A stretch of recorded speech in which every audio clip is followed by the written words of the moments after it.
Okay, April 22nd, 1994, former President Richard Nixon dies from a stroke.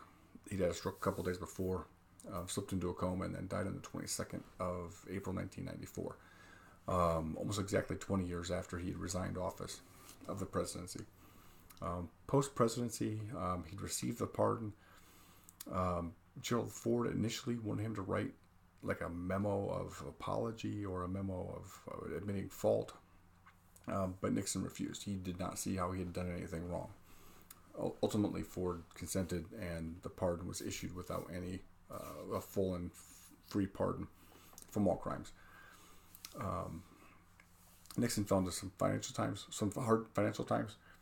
At one point in 1975, he had about $500 in the bank, and then he signed on to do a series of interviews with David Frost, a British journalist.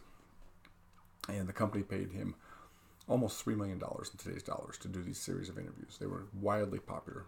People loved to watch him. And it kind of started to help regain his stature in the country. He went on to travel the world, talk to world leaders. He still had a great mind. He was a very intelligent thinker. And so he worked to kind of rebuild his reputation.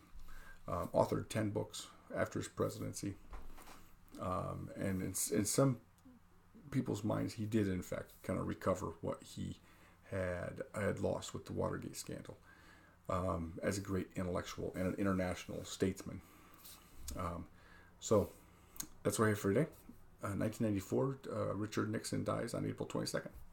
I will see you tomorrow.